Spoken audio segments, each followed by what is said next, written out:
पैरों में जूते हैं नहीं और चले हैं फुटबॉल खेलने। अरे तुम इंडियंस हमारे जूते चमकाने के ही काबिल हो, हमसे टकराने के ख्वाब देखना बंद करो।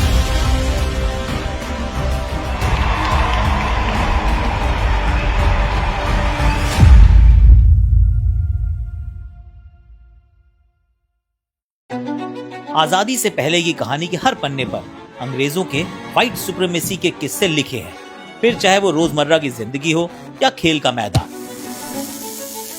आईएफए शील्ड कप एक फुटबॉल टूर्नामेंट था। होता तो भारत में था, पर खेलने वाली टीम्स या कहें मैचेस जीतने वाली टीम्स में सिर्फ अंग्रेज ही होते थे।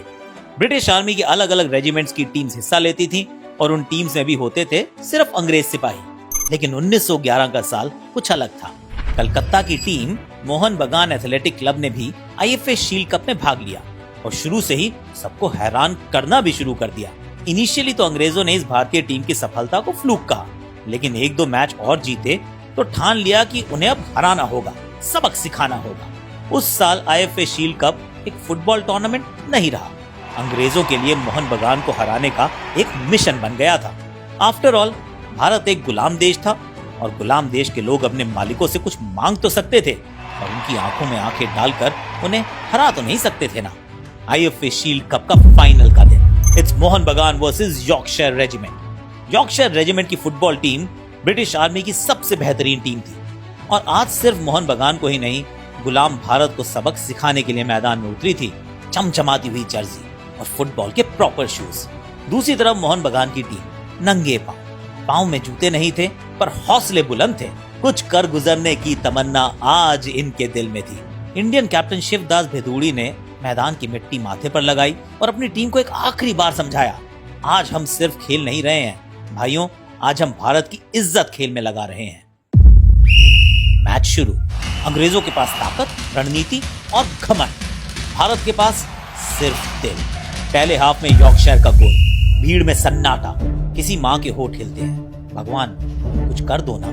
शिवदास बॉल उठाते हैं, आंखों में आंसू नहीं, चिंगारी थी। आगे बढ़ते हैं, 1, 2, 3 अंग्रेज खिलाड़ियों को चकमा देते हुए और गोल दाग देते हैं। इक्वलाइजर, क्राउड इरप्ट्स, बगान जिंदाबाद, भारत माता की जय के नारे गूंज उठते हैं। ये सिर्फ एक गोल नहीं था, आवाज थी एक जागते हुए देश की। स्कोर 1-1। सूरज ढल रहा है और हर चेहरा चमक रहा है। थक चुके हैं सब, मगर हौसला अभी भी चाहिए। तभी अभिलाष घोष को गेंद मिलती है, वो दौड़ते हैं नंगे पांव, खून से लथपथ जमीन पर। चारों ओर शोर और उनके कानों में सिर्फ एक आवाज, अंग्रेजों को दिखा दो कि हम कौन हैं। वो किक मारते हैं, गेंद हवा में उड़ती है और नेट के भीतर आ गिरती है। गोल! 2-1।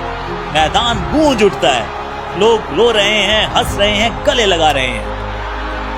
कोई जमीन पर झुककर मिट्टी चूमता है। शिवदास भेदुड़ी आसमान की तरफ देखते हैं। ये जीत हमारी नहीं, ये भारत की जीत है। ब्रिटिश सैनिक मैदान छोड़ जाते हैं, सिर झुकाए हुए।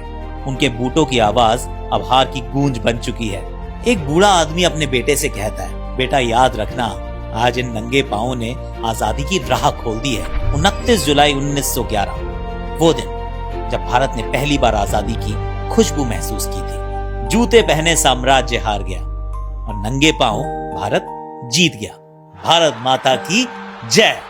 जय हिंद, जय भारत।